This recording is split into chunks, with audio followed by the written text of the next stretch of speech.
Hello, dear students of the 6th elementary grade, and welcome to a new episode of our program. It's time for science, and on this episode we'll be discussing and explaining lesson 3 of unit 2, carbon dioxide gas, and we'll be waiting for your phone calls on our phone number 257-56187. The number will appear on the screen. Let me first welcome our guest teacher, Mr. Nader Nassim, our teacher of science. Hello, Mr. Nader, and welcome to the program. Thank you, yes, thank you. Mr. Nader, we're moving to a new lesson, carbon dioxide gas. So could you give us a glimpse, tell us what we're going to study in this lesson? Okay, in this lesson we will study carbon dioxide gas in details, بالتفاصيل. We will study all the properties of carbon dioxide gas. We will study also the preparation of carbon dioxide gas, as we have studied the preparation of oxygen gas, you remember? Yeah. Okay. Also we will study the uses and the importance of carbon dioxide gas. So in this episode we have 3 parts, 3 أجزاء. الجزء الأول هنتكلم عن carbon dioxide preparation, carbon dioxide properties الجزء الثاني. The last part or the third part هو carbon dioxide uses أو importance of carbon dioxide gas. Okay? Right. Okay. Let me first examine you. Examine Okay. me? Yeah. I hate to be examined. No, you must be examined, and I examine all our dear students of 6th grade primary school. Okay? We studied that the atmosphere is a mixture of different gases, which consist of oxygen, nitrogen, carbon dioxide. Yeah. Can you remind me the percentage of oxygen gas? It's 21%. Yeah, 21%, or 1/5 or 1/5 of the air. Okay? Yeah. الأكسجين gas 21% أو خمس حجم الهواء أو 1/5 or 1/5 of the air atmosphere of the air. Okay. What about nitrogen gas? Nitrogen gas is the 70? most abundant gas, 78%. 78%, or 4/5. I think it is the largest proportion. It is the largest ratio of the air. Nitrogen gas is the most abundant gas. Gas. But what about carbon dioxide gas? The lesson today, carbon dioxide gas is less than 1. Less than carbon 1. dioxide gas and the other gases is 1%. But carbon dioxide gas itself لوحده only كده 0.03%. 0.03%. So let me write this because it's a very important question, incomplete question. Okay? Carbon dioxide gas, we will write it, is 0.03%. Okay, again, carbon dioxide gas is 0.03%. So how about we can write 0.3%? No, it's wrong. يعني لو كتبت 0.3% على طول غلط. It's wrong because carbon dioxide gas percentage is 0.03%. 0.03%. So now let's start our lesson about carbon dioxide gas. Carbon dioxide gas is the least gas found in the atmosphere from the common gases we will study this year, such as oxygen, nitrogen, and carbon dioxide gas. Okay? This percentage never changes? It's changed a lot the last recent years. Yeah. We will study it in details now. Okay? Yeah, and that's what caused climate change? Yeah, what caused the climate change, what caused suffocation, what caused air pollution. ده سبب حاجات كتير جدا، مشاكل كتير جدا هنتكلم عنها in details بالتفاصيل إن شاء الله في اللحظات الجاية. Okay? Right. So carbon dioxide gas, as we know, is 0.03%. But as carbon dioxide gas, we know that carbon dioxide gas is the most important gas for plant, because we know that carbon dioxide gas is the basis of photosynthesis process. Photosynthesis process أو البناء الضوئي هي عملية مهمة جدا بيقوم بيها غاز الكربون دايوكسيد. Okay, we've got a caller, مريم من القاهرة. أهلا مريم. مريم وطي صوت التلفزيون بعد إذنك، وطي صوت التلفزيون واسمعينا من التليفون. ازيك يا مريم، عاملة ايه؟ الحمد لله. عندك أي أسئلة؟ لا، أنا wanted to ask me. You want to be asked. Okay, do you have a question for Mariam, Mr. Nader? Okay, Mariam. Hello, Mariam. Hello. How are you? I am fine. Okay. Mariam, I will ask you a give reason question, okay? Okay. Give reason. There is a constriction in the medical thermometer. There is a to prevent the mercury to going back to the bulb. Very good, Mariam. Very good. Excellent. Okay, Mariam. Another give reason question? No. Please, Mariam. Not television. نسمع من التليفون. Please, Mariam. Okay? Okay, another question, Mariam. Give reason. Your mass or your body mass on the earth equal 60 kilogram. It will be also 60 kilogram on the moon. Why? This يكتب لي السؤال on the paper. اوكي مريم اوكي if your نكتب مع بعض يا مريم if your mass equal 60 kilogram on earth okay it will be 60 kilogram on the moon. I think it's a very easy answer Mariam. يعني ايه الماس 60 Because mass a fixed value. Yeah. Because the mass is a fixed value. very good excellent Mariam. And Mariam and because mass and it doesn't change by changing the thing. yeah because mass is a fixed value that doesn't change Change by changing the thing. yeah that doesn't change by changing the place. Okay, Mariam, I have a question for you. Are you ready? Okay. What would happen if we put the medical thermometer in boiling water?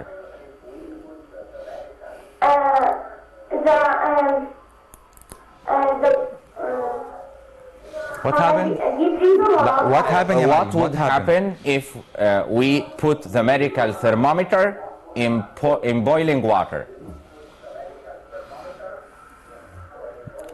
Okay Mariam, can I ask you another question to explain this question?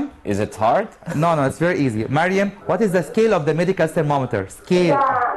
The level mercury will increase. And what happened to the glass tube? Will pick. Well, prick. Yeah, well, prick. So what happened when you put medical thermometer in boiling water? So the answer very easily will be prick. Yeah, The medical thermometer will be prick. It would break, okay. Thank you, Mariam, very much for your call, and we're still waiting for other calls. Do give us a call if you've got any questions or even if you want to be asked. Okay, Mr. Nether, let's carry on with carbon dioxide gas. Okay, as we know, carbon dioxide gas has the least percentage or has the least ratio of the most common gases, and we know that carbon dioxide gas is a very important factor. هو عامل مهم جدا in photosynthesis process, so that green plant makes its own food in this photosynthesis process. Okay. So now, during photosynthesis process, what happened? Plant produce nutrients and oxygen. I think أنا بعتقد إن البلانت ده هو أهم شيء في الوجود كله. Why? Because plant produce بينتج لنا the most important two things. إيه هما؟ Nutrients أو المواد الغذائية أو الفود and oxygen gas. But also, plant is very important. Why? Because plant absorb carbon dioxide gas that causes two problems for the man. ال CO2 دوت أو الكربون دايوكسيد gas ممكن لو زاد يعمل لي مشكلتين عند الإنسان أو عند ال living organisms كلهم. إيه هما المشكلتين دول؟ The increase in CO2 gas in air leads to suffocation يعني اختناق بالظبط كده of living organisms as well as global warming أو الاحتباس الحراري. ظاهرة الاحتباس الحراري this phenomenon is very dangerous phenomenon. ظاهرة خطرة جدا ومهمة جدا في نفس الوقت. هنتكلم عنها إن شاء الله بالتفصيل in prep 2 إن شاء الله في الصف الثاني الإعدادي. Okay. So again carbon dioxide gas increase leads to suffocation and global warming. يؤدي إلى اختناق واحتباس حراري. What about CO2? It's a chemical compound. هو مركب كيميائي. احنا قلنا قبل كده عن الاكسجين ان هو chemical element لانه بيتكون من 2 atoms اسمهم oxygen gas. لكن كربون دايوكسيد في اختلاف في الاتوم اللي داخله جواه. كربون and oxygen يبقى معنى كده هنسميه compound found in the air in the form of a gas. هو موجود في الهواء في شكل غاز او في شكل الحالة الغازية. اوكي. Alright, we've got another caller. هاشم من القاهرة. اهلا هاشم. السلام عليكم. عليكم السلام، ازيك يا هاشم؟ الحمد لله. بتتابعنا دايما يا هاشم في البرنامج؟ ايه الاخبار؟ بتستفيد كويس منه؟ تابعنا في كل المواد ولا في الساينس بس؟ لا كل المواد. طيب برافو عليك. قول لي عندك اي اسئله؟ لا انا عايز اسال. برضو؟ طيب give him a question. Okay هاشم how are you هاشم؟ How are you? I'm fine, thank you. Okay. What's meant by weight هاشم? What's meant by weight? It is a frictional force from the body to the center of the earth. It is the force not correctly right يا ياسين يعني not well. It is the gravitational force by which the body to the center of the earth. that the body is attracted to the earth. Okay Hashim, can you give me the scale of the medical thermometer? The thermometer 35 35 to 42. So what's about the scale of the Celsius thermometer? Celsius 0 to 100. 100 or 200 in some cases, okay? Okay, Hashim. Can you give me a definition of mass? What's meant by mass? Can you give me definition for mass, Hashim? What is mass? What's mass? What's meant by mass? It is The amount? the amount of matter in an object. The amount of matter in an object. Okay, can you give me some units that are used in measuring mass? Some units that are used in measuring mass? Kilogram, Hashim. Kilogram, Kilogram, gram, and ton. What's about the measuring unit of weight? The last question, Hashim. Newton. Thank you, Hashim. Thank you for the هاشم call. وصلت لدرس الكربون دايوكسيد جاس؟ خلاص. خلصتوا؟ طيب تابعنا بقى عشان لو عندك أي أسئلة برضو اتصل بينا في نطاق الدرس. بشكرك هاشم من القاهرة. Okay, let's carry on. Okay, so again we will return to our lesson about carbon dioxide gas, and we know that carbon dioxide gas has a very slight percentage. عنده نسبة صغيرة جدا في الهواء 0.03% زي ما قلنا 0.03%. The molecule consists of one carbon atom and two oxygen atoms, so we can say carbon dioxide gas as a compound. ما دام في اختلاف في الاتوم هنسميه compound. لكن لو الاتوم كلها زي بعضها هنسميها element such as what happened in oxygen gas. اوكي؟ طب نوضح دي بس ياسر مع بعض. ايه الفرق بين element وcompound؟ لان الموضوع مهم جدا. ايه الفرق بين element وcompound؟ العنصر والمركب. element means similar atom. نكتب مع بعض. element means similar atom. compound means different atom. So what about oxygen gas? oxygen gas O2 يعني الاثنين اتوم زي بعض بالظبط يبقى هنسميه element. oxygen element. carbon dioxide gas CO2 في كربون اتوم و 2 oxygen atom يعني في اختلاف في الاتومز يبقى هنسميه compound. اوكي؟ ان شاء الله الدرس الجاي هيدرس nitrogen gas N2 اثنين اتوم nitrogen gas يبقى برضه element. اوكي؟ So again we can say the element consists of similar atoms such as oxygen, nitrogen, but compound consists of different atoms such as carbon dioxide gas that we will study today in details. Okay? It has the symbol CO2 زي ما قلنا عنده رمز CO2, but the symbol of oxygen gas is O2. It has the symbol CO2. CO2 is very important for photosynthesis process زي ما قلنا كتير قبل كده في أكتر من حلقة. CO2 increase in the air causes suffocation and global warming بيسبب احتباس حراري أو اختناق. Therefore, the removal of forests leads to the increase in carbon dioxide gas percentage in air. يعني لو حصل إزالة للغابات أو إزالة لأي أشجار أو أي نبات أخضر ده يؤدي بطبيعة الحال إنه يزود الكربون دايوكسيد جاز في الهواء ودي حاجة مش مرغوبة أو مش كويسة للبشرية كلها أو للإنفايرومنت. كربون دايوكسيد جاز سورسز إيه هي مصادر الكربون دايوكسيد جاز أو إيه هي الحاجات اللي بتجيب لي كربون دايوكسيد جاز؟ إيه هي مصادره؟ Number one, respiration as we know of living organisms. Respiration of living organisms. Combustion of wood احتراق الخشب. Combustion means burning معناها احتراق الخشب يبقى combustion هي بنفس المعنى burning نفس معنى الاحتراق. Combustion of coal احتراق الفحم. Combustion of oil احتراق الزيت أو زيت البترول يعني. Combustion of gasoline احتراق البنزين. Combustion of gasoline. Combustion of tobacco. Tobacco نبات التبغ المستخدم للأسف الشديد في صناعة السجاير. Tobacco هو نبات حلو جدا مهم جدا في مادة اسمها نيكوتين تستخدم في العمليات الجراحية فقط لا غير لكن مش مطلوب مننا أبدا إن نحطها في حاجة بنسميها سجاير. Combustion of tobacco احتراق نبات التبغ المستخدم للأسف الشديد تاني في السجاير. Combustion of any organic substance. So we can summarize ممكن ألخص كل اللي قلته إن source of carbon dioxide gas هم two sources only مصدرين بس. Number one, respiration. Number two, combustion of any organic substance. احتراق أي مادة عضوية زي الكول، الفحم، wood، الخشب، tobacco، نبات التبغ، gasoline, oil, and so on. So again we can summarize ممكن ألخص كل اللي قلته عن carbon dioxide gas resources أو carbon dioxide gas sources هم اتنين بس respiration و combustion أي organic substance أو أي مادة عضوية. So now in the last recent years للأسف الشديد حصل في آخر كام سنة إن carbon dioxide gas percentage was observed that it's increased. لاحظنا إنها زادت جدا. طب هي كانت 0.03% وصلت لكام؟ وصلت 0.038%. تقريبا زادت تقريبا كده نقدر نقول مثلا 4 اضعاف او 3 اضعاف ونص، حاجه زي كده. للاسف الشديد على الرغم ان هي نسبه صغيره جدا لكن عملت لنا مشاكل كتيره جدا، منها suffocation الاختناق، global warming احتباس حراري، وده ادى لمشاكل كبيره قوي هنتكلم عنها ان شاء الله بالتفصيل، زي for example increase in temperature of the earth، زياده حراره الكره الارضيه، ولاحظنا ان الصيف اللي فات كان حر جدا بسبب زياده الكربون دايوكسيد جاز. اوكي so now activity to detect carbon dioxide gas، عايز اكشف عن الكربون دايوكسيد جاز. for example لو في حد جاب لي سامبل عينه تيست تيوب وفيها كربون دايوكسيد جاز، اقدر اكشف عنه ولا لا؟ عندنا اختبار بسيط جدا، اكتيفيتي سهل جدا، ممكن ننفذه حتى في البيت او في اللاب مع اور تيتشرز، مع مدرسينا. ازاي اكشف عن الكربون دايوكسيد؟ باي يوزنج لايم ووتر، باستخدام ماده بنسميها ماء الجير او لايم ووتر. Okay, Mr. Yasser? Let me now have a chance to show you a very short video about how to detect carbon dioxide gas. Okay? All right, you can prepare the video, and we're still waiting for your phone calls on our phone number 257-56187. So if you've got any questions, do give us a call. Okay? Okay, Mr. Now we'll show a video. We'll watch a short video about the effect of carbon dioxide gas on lime water. Okay?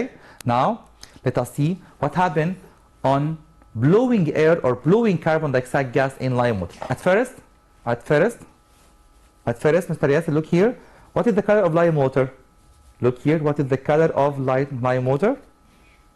I think it's clear lime water. تقريبا شبه شفافة يعني. Okay.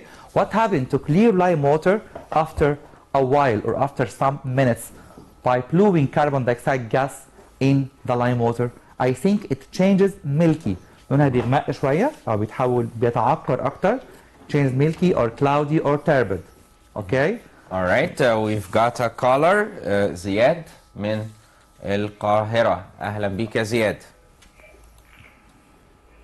ازيك يا زياد؟ هلو زياد، أهلا وسهلا. عندك أي أسئلة زياد؟ مثلا عايز اسال في درس الثرمومتر. Thermometer. Okay, زياد اتفضل. How to use the medical thermometer. How to use the medical thermometer? We have many steps yet. Okay. Number one, we must sterilize the thermometer by ethyl alcohol. Okay. لازم طهر الثرمومتر. Number two, we must shake the thermometer. لازم أهزه كتير جدا. Why? To force mercury back. Okay. Put it under the tongue of the patient for a minute or two. Then read it. Then again sterilize it again. Okay. في أي سؤال تاني؟ زياد؟ Alright, thank you زياد من القاهرة. نرجع تاني للفيديو. Okay, Mr. Yasser. Okay, now we will see a short video again. هنكمل فيديو about the effect of carbon dioxide gas on lime water أو how to detect carbon dioxide gas in the lab. ازاي اكشف عن الكربون دايوكسيد جاس أو ازاي اشوف تأثيره على اللايم ووتر. Okay, let us see the short video again. Look here. The color changes milky. لون اللايم ووتر بيغمق اكتر، بيتحول لونه ميلكي او كلاودي، بيتعكر by passing lime water inside the by passing carbon dioxide gas in lime water. By passing carbon dioxide gas in lime water. Okay? Let us start again the video from the first. The effect of carbon dioxide gas again on lime water. Okay, Mr. Yasser? Look here, the color is clear. لون واضح جدا، هو شبه رايق شوية. Okay? Yeah. What happened after a while? From blowing carbon dioxide gas in lime water. It gets turbid. Yeah, it's gas turbid. Why? Because carbon dioxide gas produces an insoluble matter. السؤال ده مهم جدا في الجيف ريزون. ليه بيتعكر اللايم ووتر لما يجي له كربون دايوكسيد جاز؟ لأن الكربون دايوكسيد جاز بيكون مادة غير ذائبة في المية بنسميها insoluble matter اسمها calcium carbonate substance which is insoluble in water. Okay. Let us have another caller. أمير من القاهرة. أهلا بيك يا أمير. مساء الخير، ازيك يا أمير؟ كويس. بتتابعنا من أول حلقة؟ إيه الأخبار؟ الحمد لله كويس. هل عندك أي أسئلة؟ لا، عايز اسال. برضه. طيب أوكي. اسأله يا مستر نادر سؤال ولا أسأله أنا؟ أنت يا مستر ياسر. أوكي. اتفضل يا مستر ياسر. أوكي. طيب هسألك سؤال. السؤال بيقول oxygen gas is collected by downward displacement of water during the preparation in lab. Give reasons for. What? Oxygen gas is collected by downward displacement of water during the preparation in lab. Give reason. Oxygen gas is collected by downward displacement of water. ليه الأكسجين بيدفع المية لأسفل؟ بيعمل إزاحة سفلية للمية. Because oxygen scarcely زياد معانا. Okay, scarcely ده اسمها زياد شخصيا. أمير سوري أمير. Because oxygen is scarcely dissolved in water. الأكسجين نادرا ما بيدوب في المية. Okay يا زياد. ده اسمها أنا شخصيا يا زياد. Scarcely. سؤال بقى من حضرتك. Okay يا زياد. Can I ask you a short question? Okay يا زياد. Okay. What's meant by thermometer? What's meant by thermometer? What is? What's meant by thermometer? What's meant by thermometer, Amir? Can you give me a definition for thermometer? Medical thermometer, Celsius? Yeah, is a device? A device that measures the temperature. That's used to measure temperature. Very good, Amir. Okay, thank you. بشكرك أمير من القاهرة and we're still waiting for more calls, so if you've got any questions or you want to be asked, do give us a call. Okay, Mr. Nether, let's carry on with carbon dioxide gas. Okay, after we have studied or after we have watched the effect of carbon dioxide gas on lime water, we can say that lime water can be used to detect carbon dioxide gas because lime water changes milky, cloudy or turbid. They are the same meaning. بنفس المعنى كلهم معناها متعكر. طب ليه اللايم ووتر تعكرت او بقت cloudy او turbid او milky? Because carbon dioxide gas forms an insoluble substance or insoluble matter مادة غير دايبة في المية which is called calcium carbonate. Calcium carbonate again اسم لازم اخد بالي منه كويس قوي النهارده لان هو ده المادة اللي هحضر منها carbon dioxide gas. Okay? So again after we have studied that lime water changes milky or turbid or cloudy by the effect of passing carbon dioxide gas in it because carbon dioxide gas forms insoluble substance مادة غير دايبة بنسميها calcium carbonate. Again, carbon dioxide gas can be detected by using lime water because it forms calcium carbonate which is insoluble in water. Insoluble in water. مادة غير دايبة في المية. Okay? Activity another to detect carbon dioxide gas during plants respiration. هقرر نفس الاكتيفيتي تاني على plants او seeds حصل لها germination بذور حصل لها انبات برضه النبات بيخرج carbon dioxide gas such as what happens from the man. يبقى انا لازم اعرف كويس قوي ان البلانت بيتنفس زيه بالظبط بياخد اكسجين وبيخرج carbon dioxide gas لكن في عمليه كده استثنائيه شويه photosynthesis process بياخد carbon dioxide اثناء النهار بس اثناء اللايت ويخرج oxygen gas. Okay? So now conclusion again plants produce البلانت بينتج carbon dioxide gas in respiration process like man and the animal زي بالظبط الانسان او الحيوانات. Okay? Now another activity to detect carbon dioxide gas during burning. Activity to detect carbon dioxide gas during burning. All of us know that burning process, any burning process أي عملية احتراق produce carbon dioxide gas. So we can detect carbon dioxide gas again by using lime water. By using lime water. Why? Because lime water gets turbid or gets milky or gets cloudy on passing carbon dioxide gas on it. So again, we can say that the observation lime water or clear lime water gets turbid or milky or cloudy because what? Because carbon dioxide gas again for the third time المرة الثالثة النهاردة changes lime water milky or cloudy or turbid because carbon dioxide gas forms insoluble substance which is found in lime water and which is called calcium carbonate. Calcium carbonate. Preparation of carbon dioxide gas. ازاي نحضر الكربون دايوكسيد gas in the lab؟ زي ما قلنا من شوية في مادة مهمة جدا important substance اسمها كالسيوم كربونات هي اللي حضر منها كربون دايوكسيد جاز ودي مادة available جدا في بيوتنا كلنا هي بالظبط البيكنج باودر. اوكي مستر ياسر؟ يبقى عشان احضر الكربون دايوكسيد جاز هستخدم available substance baking powder and vinegar او الخل. Alright, so we've got زياد once again. اهلا يا زياد. Another زياد or the same one؟ اعتقد هو انت نفس زياد اللي اتصلت بينا قبل كده؟ اهلا بيك يا زياد. Alright, you want another question? Okay, زياد. زياد, you studied oxygen gas, the lesson of oxygen gas? No. Not up till now thermometer only? Yes. Okay, زياد. Give reasons, زياد, we cannot measure the temperature of boiling water by medical thermometer. Give reason? To avoid breaking. Another question, زياد. We must sterilize the thermometer by ethyl alcohol. لازم اطهر الترمومتر. ليه؟ What? We must sterilize the thermometer by alcohol. لازم اطهر الترمومتر بالكحول. ما ينفعش مثلا اجيب ثرمومتر من بيشنت، من مريض، واحطه في فم بيشنت تاني، بق مريض تاني. To be clean? يا ها.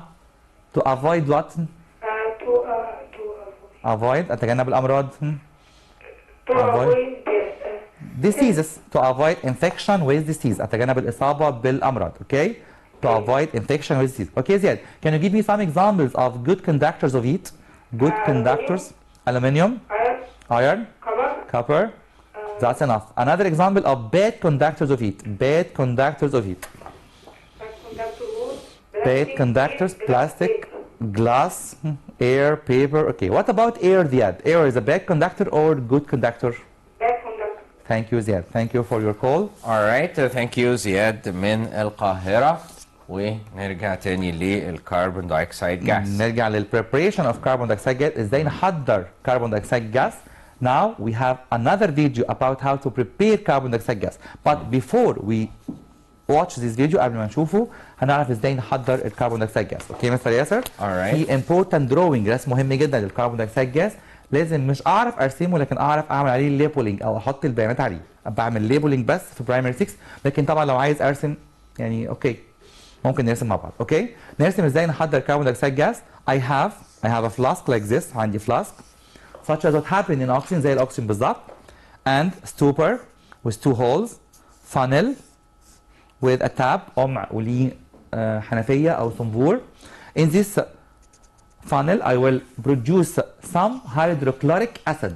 ماده اسمها hydrochloric acid. طب احنا قلنا من شويه ماده صعبه قوي اجيبها ديت، هنجيبها ازاي او ايه البديل ليها؟ هستخدم فينيجر او الخل، لان الخل اسمه برضو اسيتيك اسيد او حمض الخليك، يعني هو اسيد ليه نفس تاثير الهيدروكلوريك اسيد. يبقى هستخدم هنا ماده مهمه جدا هنسميها هيدروكلوريك اسيد. اوكي او الخل. هستخدم برضو تحت باودر مهم جدا زي ما قلنا عليه من شويه، هو كالسيوم كربونات. طب ده هجيبه منين او ايه البديل ليه؟ هستخدم بيكنج باودر، وهتلاقي مكتوب عليه كده على الباكيت نفسها او الباكيت اسف مكتوب عليها صوديوم بايكربونات. هو الاثنين تقريبا اخوات ليهم نفس التاثير الكيميائي. يبقى هقول كالسيوم كربونات، كالسيوم كربونات باودر. What happen when hydrochloric acid touches the calcium carbonate or react with calcium carbonate? carbon dioxide gas bubble evolves. هيطلع غاز الكربون دايوكسيد. طب ازاي اجمعه؟ رحنا للناس المتخصصين في الموضوع ده وسالناهم هل ممكن نجمع الكربون دايوكسيد جاس عن طريق الاير او عن طريق الووتر زي ما عملنا مع الاكسجين جاس؟ طبعا خطا فادح جدا، لان الكربون دايوكسيد جاس اكتشفنا ان في فرق بينه كبير قوي وبين الاكسجين، ان هو easily dissolves in water، بيحب الميه جدا، شره للميه، عكس الاكسجين جاس تماما. زي ما قلنا الاكسجين is scarcely dissolved in water، نادرا ما بيدوب في الميه. So we cannot collect carbon dioxide gas by water. مش ممكن اجمع الكربون دايوكسيد جاز بالميه ابدا زي ما حصل with oxygen gas، لكن ممكن اجمعه عن طريق الاير. ازاي؟ هستخدم تيوب ثانيه like this، like U-shaped tube and empty glass or empty flask or empty test tube، انبوبه زجاجيه او انبوبه اختبار فارغه تماما. ما دام فاضيه يبقى اكيد فيها اير. اوكي and we know that a very important property of carbon dioxide gas or about carbon dioxide gas، خاصيه مهمه جدا للكربون دايوكسيد جاز. ايه هي؟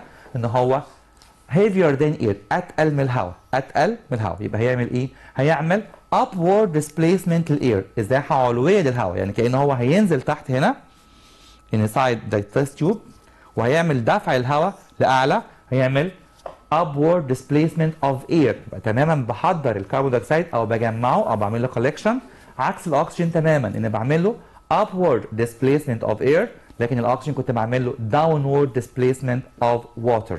downward displacement of water for oxygen gas، but for carbon dioxide gas بعمل حاجه اسمها upward displacement of air، ازاحه علويه للهواء، يعني هو اتقل من الهواء فبينزل تحت ويطلع الهواء لفوق او بيدفع الهواء لاعلى مره ثانيه. So again we can say that give reason carbon dioxide gas is collected by upward displacement of air, not downward displacement of water. Why or give reason? Because we can say that because carbon dioxide gas is heavier than air and also carbon dioxide gas easily dissolved in water، سهل قوي الذوبان في الميه. بيحب الميه جدا عكس الاكسجين تماما.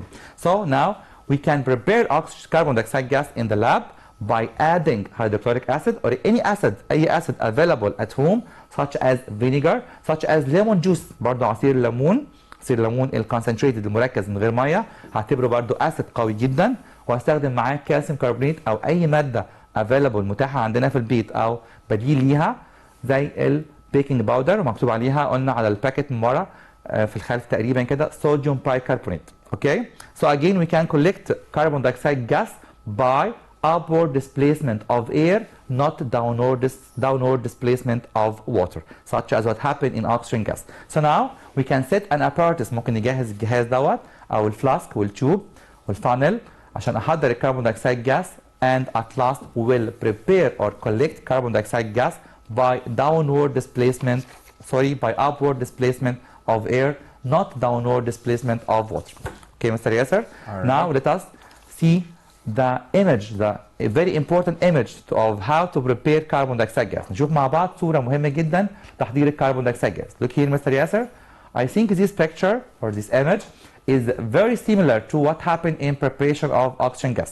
لكن الفرق الوحيد هو ان هنا بستخدم تيست تيوب empty فاضية يعني فيها هواء، لكن في حالة الاكسجين كنت بستخدم تيست تيوب inverted مقلوبة inside a trough of water داخل حوض ممتلئ بالمية، لان الاكسجين بيعمل downward displacement of water. زي ما انت سألت من شوية احد الطلبة وقلت له ليه بجمع الاكسجين عن طريق downward displacement of water، فكان الرد كالتالي because oxygen is scarcely dissolved in water. لكن هنا لو حاولت اجرب نفس التجربه دي مع الكربون دايوكسيد gas, sorry it will fail because carbon dioxide gas easily dissolved in water.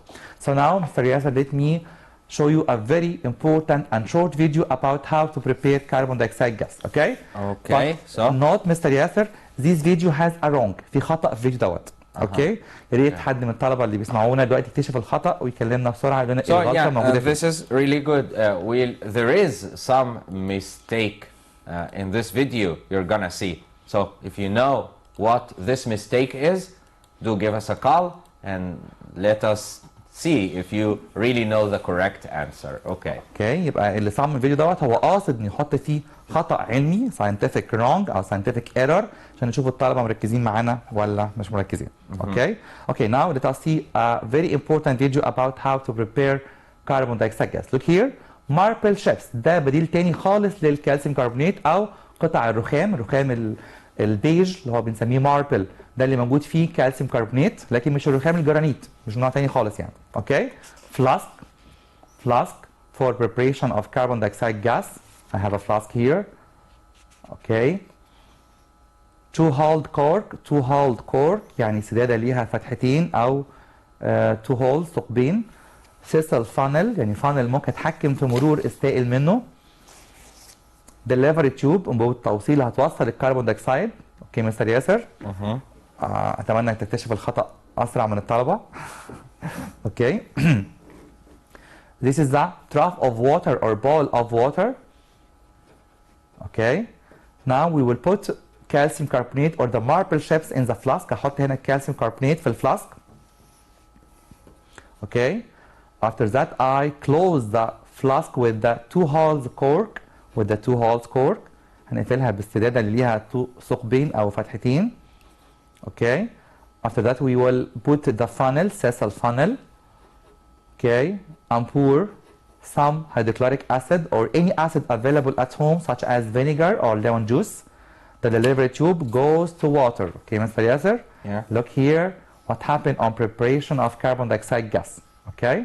في خطأ علمي واضح جدا وفادح جدا في نفس الوقت. Let us give them the chance to do that. Okay, we'll give our dearest pupil the chance. Honestly, I didn't get it, but I would like also to give them a chance to find out. إنه لسه ما اكتشفش الخطأ فين، لكن هو بيحاول يكتشفه. He will try to get it out, to find it out.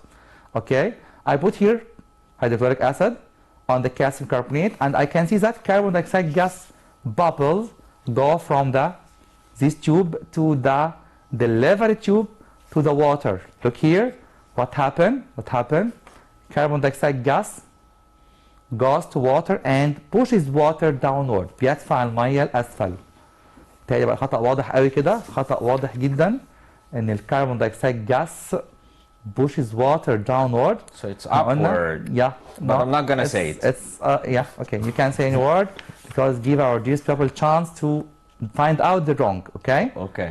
I think the wrong is that يعني هوضحها اكتر للطلبه ان الكربون دايوكسيد جاس easy dissolved in water بيدوب بسرعه جدا في الميه، بيحب الميه جدا، يبقى ممكن اجمعه عن طريق الميه. طب هو يدوب في الميه اصلا. Okay, carbon dioxide gas easily dissolves in water, so we cannot collect carbon dioxide gas by, I don't see the answer up till now, okay? I cannot collect carbon dioxide gas by water because carbon dioxide gas is dissolved in water, and I can collect carbon dioxide gas only by upward displacement of air. Upward displacement of air, not downward displacement of water. اوكي مستر ياسر؟ اوكي. نقول بقى خطأ من تاني. الغلطة كلها ان ما ينفعش ابدا اعمل collect للكربون دايوكسيد gas by water because what? Because carbon dioxide gas easily dissolved in water. هنا مش ممكن ابدا التيوب ديت نمشي وراها كده water، لازم يكون في تيوب وما تكونش inverted مقلوبة، تكون معدولة وفيها air او فاضية because again carbon dioxide gas is collected by air, by displacement of air upward, not displacement of water downward. Okay? All right. Okay, I think this is a very common mistake in preparation of carbon dioxide gas in some labs. Okay? So now let's return again to our lesson about carbon dioxide gas. Now we have studied that we can prepare carbon dioxide gas by reaction with hydrochloric acid or any acid، أي acid موجود عندنا في البيت such as vinegar زي الخل أو lemon juice عصير الليمون أو أي acid لو هو already في اللاب موجود عندنا، and also calcium carbonate which is available as the baking powder or as available as the marble chips أو قطع الرخام المطحونة الصغيرة جدا. They react with each other and form carbon dioxide gas, and we know that carbon dioxide gas is collected بيتجمع by upward displacement of air because carbon dioxide gas is heavier than air, not like the oxygen يعني مش زي الأكسجين خالص because oxygen can be collected by downward displacement of water as oxygen gas is scarcely dissolved in water. لأن الأكسجين نادرا ما بيدوب في المية but carbon dioxide gas is heavier than air and easily dissolved in water, so we can collect carbon dioxide gas by upward displacement of air, not downward displacement of water. So now I have a very important give reason. سؤال مهم جدا. Give reason, it will say that carbon dioxide gas is collected by displacing air upward. Again, carbon dioxide gas is collected by displacing air upward. ليه الكربون دايوكسيد جاز بجمعه عن طريق ازاحه علويه للهواء مش ازاحه سفليه للميه؟ Because carbon dioxide gas is heavier than air. Because carbon dioxide gas again is heavier than air لانه اتقل من الهواء. Okay. Another point of our lesson today. Properties of carbon dioxide gas. يبقى كده خلصنا part 1 هو preparation of carbon dioxide gas.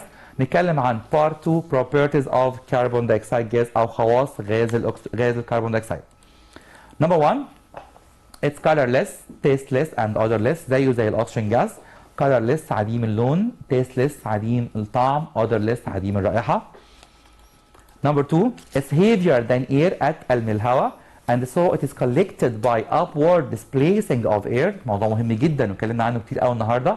هو أتقل من الهواء عشان كده بيتجمع بإزاحة علوية للهواء مش إزاحة سفلية للمية. Number 3, it is easily dissolving in water, so it is not collected by displacing water as an oxygen gas. بيتجمع عن طريق إزاحة الهواء مش إزاحة المية زي الأكسجين. Number 4, it doesn't burn ما بيشتعلش and also it doesn't help in burning ما بيساعدش في الاشتعال. So it's used in extinguishing fires بيستخدم في إطفاء الحرائق. نقطة مهمة جدا، فرق بينه وبين الأكسجين تقريبا نص البروبرتي دي بالظبط، نص الخاصية ديت إن الأكسجين doesn't burn and doesn't help in burning. But carbon dioxide gas doesn't burn and doesn't help in burning. يبقى مهم قوي أعرف إن الأكسجين gas helps in burning لكن carbon dioxide gas doesn't help in burning. عشان كده بستخدمه في extinguishing fire أو fire extinguisher طفاية الحرائق أو لإطفاء الحرائق. In the presence of carbon dioxide gas a magnesium ribbon شريط المغنيسيوم هو شريط معدن يشبه الصفيح شويه لكن هو معدن تاني خالص مش حديد اسمه magnesium ribbon keeps burning بيستمر في الاشتعال and turns into magnesium oxide with white color ليه لون ابيض يعني magnesium oxide ده هو عباره عن باودر ليه لون ابيض وبيعمل deposits on the wall of cylinder with the black color عشان كده ده يفسر لي ليه for example لو في حد ساكن مثلا جنب محل فيه مدخنه او حاجه زي كده ليه البيلدينج نفسه بيسود ليه؟ because كربون بس هنا مش هقول كربون دايوكسيد deposits on the wall of cylinder بيترسب على جدار الإناء. Okay? Alright, we've got Magid on the phone. Hello, Magid. الو.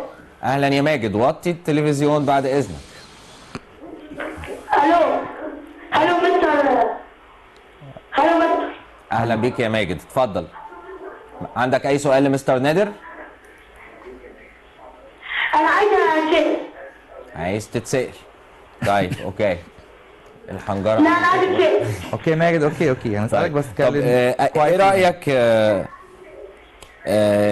لو نسأله في حاجة متعلقة بالدرس في أي جزء من اللي شرحناه النهارده؟ اوكي ماجد ماشي. you have studied carbon dioxide gas today with us, okay? What you have studied carbon dioxide gas today. درسنا النهارده carbon dioxide gas, okay? ماشي. Okay. What is the effect of carbon dioxide gas on lime water? What is the effect of carbon dioxide gas on lime water? It turned to turbid. Turbid or milky product. Give reason, Magid. Give reason why carbon dioxide gas turns lime water milky. ليه الكربون دايوكسيد جاز بيخلي اللايم ووتر ميلكي او بيتعكر يعني ليه؟ بيقول Because خليه ملكي. الغش يا ماجد عشان ولا هو إيه؟ بيكون كالسيوم كربونات. بيكون كالسيوم كربونات which is soluble or insoluble ماجد.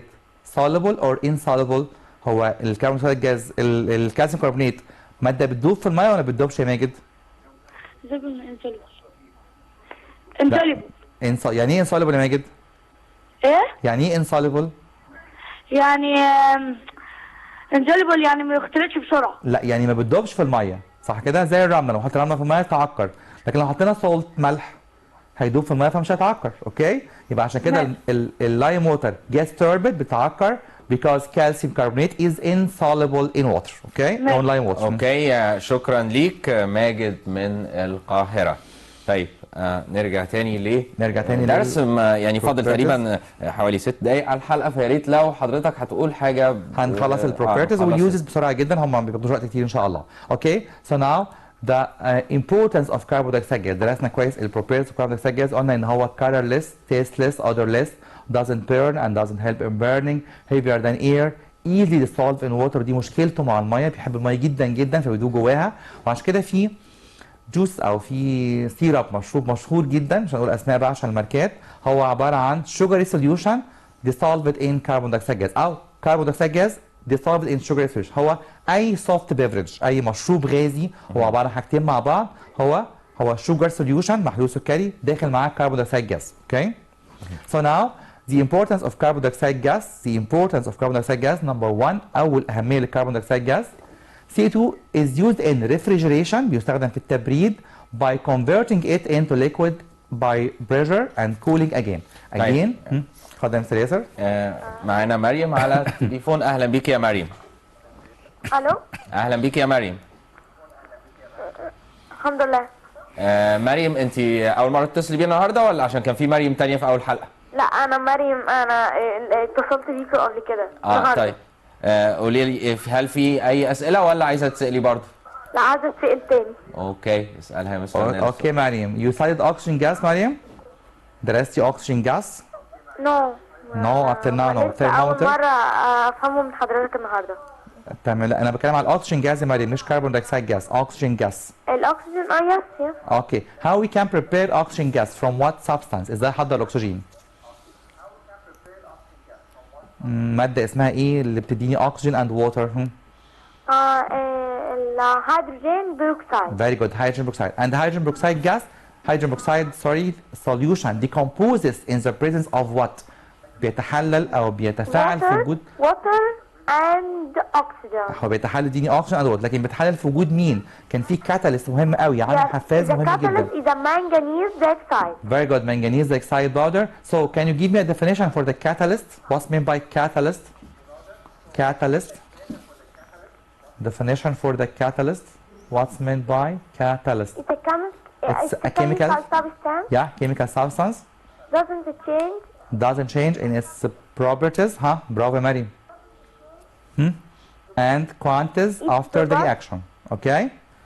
وقلنا ان الكاتاليست، قلنا ان الكاتاليست بالظبط عامل زي الفان، زي مشجع الماتش، مشجع كوره، بياخد تفاعل يخرج منه بدون اي تشينج. هو دخل ما خرجش وخرج من التفاعل بدون اي تشينج او تغيير في البروبرتيز او الكوانتيز او الكالر. برافو عليك يا مريم وشكرا على اتصالك. ميرسي جدا يا مريم. اوكي، so CO2 gas again is used in cooling، بيستخدم في التبريد. دي حاجه غريبه شويه، ان احنا بنعمل له هاي بريشر، بعد كده نشيل البريشر، نشيل الضغط خالص عليه، بيتحول من جاس لسوليد، وساعات بنسميه كده دراي ايس او التلج الجاف. يعني التلج لما يحصل له ميلتنج، لما يسيح مش هيديني ميه، هو هيديني كربون دايوكسيد جاس. يبقى بستخدم ال CO2 نمبر 1 in refrigeration في التبريد، وبنسميه حاجه اسمها دراي ايس. يمكن اسم غريب شويه او مره نسمعه، دراي ايس او التلج الجاف. So again CO2 is used in refrigeration by converting it into liquid by pressure and cooling. Then pressure is relieved composing dry ice that we use in refrigeration. أهمية تانية للكربون دايوكسيد gas.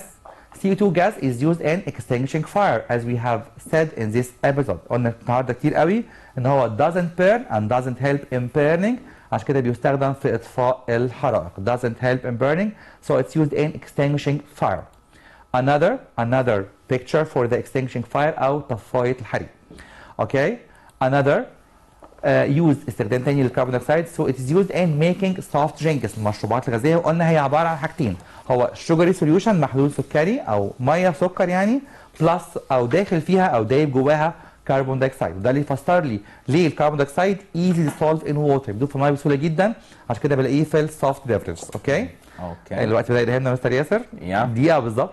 دقيقة بالظبط. اوكي. CO2 gas again This is the last one. Okay. Yeah, last one. Okay. Is used in making bread by adding yeast. عارفين كويس قوي نضيف الخميرة على البيكنج أو على عملية الخبيز because it produces carbon dioxide gas that make the bread porous and tasty. Again, CO2 is used in making bread because adding yeast leaves or produce carbon dioxide gas in bread. All right, we can continue this lesson on our next episode. Mr. Nader Nassim, I'd like to thank you very much for being with us and for your great efforts. Thank you very much. Thank you, Mr. Thank you. So that brings us to the end of this episode. Dear students of the 6th elementary grade, remember on this episode we've discussed and explained lesson 2 of unit 3, carbon dioxide gas. And inshallah we'll be seeing you again on our next episode next Thursday. So until then, we wish you all the best. Goodbye.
حلقة النهاردة عن جامع آخر من العصر الفاطمي، هو جامع الأقمر.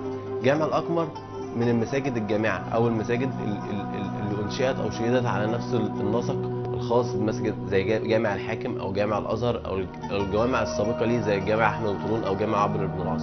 لكن جامع الأقمر تميز إن هو مساحته صغيرة، لكن ده لم يؤثر على ثراء الزخرفي او تكويناته المعماريه المهمه جدا، والاهم مميزاته هي واجهته الحجريه. ده كان بدايه استخدام الحجر بشكل كامل على الواجهات في العصور الاسلاميه، وواجهه جامع الأقمر مميزه جدا وفريده جدا، بحيث ان هو ابتدى المعمار المسلم ان هو ينحت زخارف اكثر صعوبه واكثر دقه من اللي كان بيعملها قبل كده على طبقات الجص او الجبس. وده سبب ثراء الزخرفي لجامع الأقمر. الجامع من جوه عباره عن صحن او حوش سماوي مكشوف، ويحيط به اروقه خاصه بالمصلين. كل رواق يغطيه قبه صغيره او بنقول عليها في العماره الاسلاميه القبه الضحله. ابتدى يظهر في عناصر جديده زي المقرنصات، ابتدت تظهر في هذا العصر. المقرنصات دي اللي هي اهم العناصر اللي اعتمد عليها الفنان المسلم في العماره بشكل عام، وظهرت في القباب. بدايه ظهورها كان في جامع الأقمر.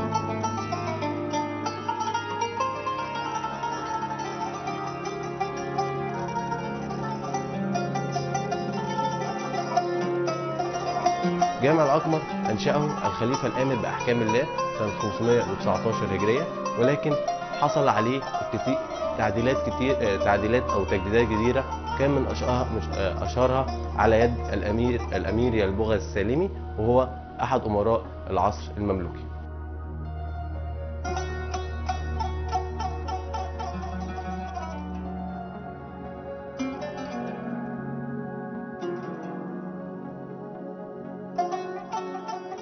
جامع الأقمر أهم ما يميزه هو تطور الزخارف، يعني هو مرحلة نهائية أو مرحلة أكثر تطورا من الزخارف اللي كنا بنشوفها قبل كده في جامع الحاكم أو جامع الأزهر أو غيرها كتير من المساجد الموجودة في العصور المختلفة. وده بيوصل لمرحلة أكثر تطورا، والنتيجة ان هو كمان الحفر ده كان موجود على الحجر، فابتدى تظهر الكتابات الكوفية الأكثر دقة، ابتدت تظهر الزخارف النباتية الأكثر دقة، ابتدى تظهر النحت الأكثر دقة. وده استمدوا بعد كده في العصور الحديثة المتحف القبطي شيدت واجهته الرئيسية مطابقة أو مشابهة لمسجد الجامع الأقمر. وده ربط جميل جدا ابتدعوا منشئ المتحف، لان معروف ان العصر الفاطمي كان عصر تسامح ديني ما بين المسلمين وبين الاقباط وبين كل الديانات، فده كان ربط مهم جدا ان تبقى واجهه المتحف القبطي مشابهه لواجهه مسجد جامع الأقمر.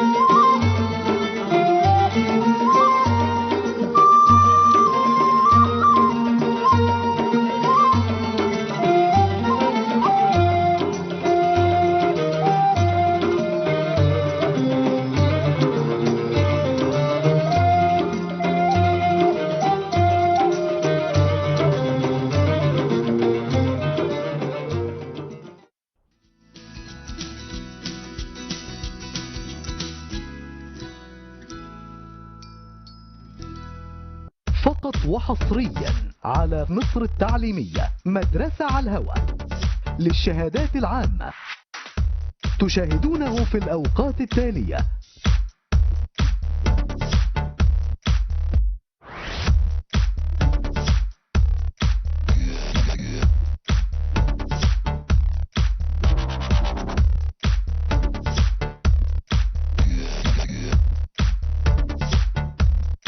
مدرسة على الهواء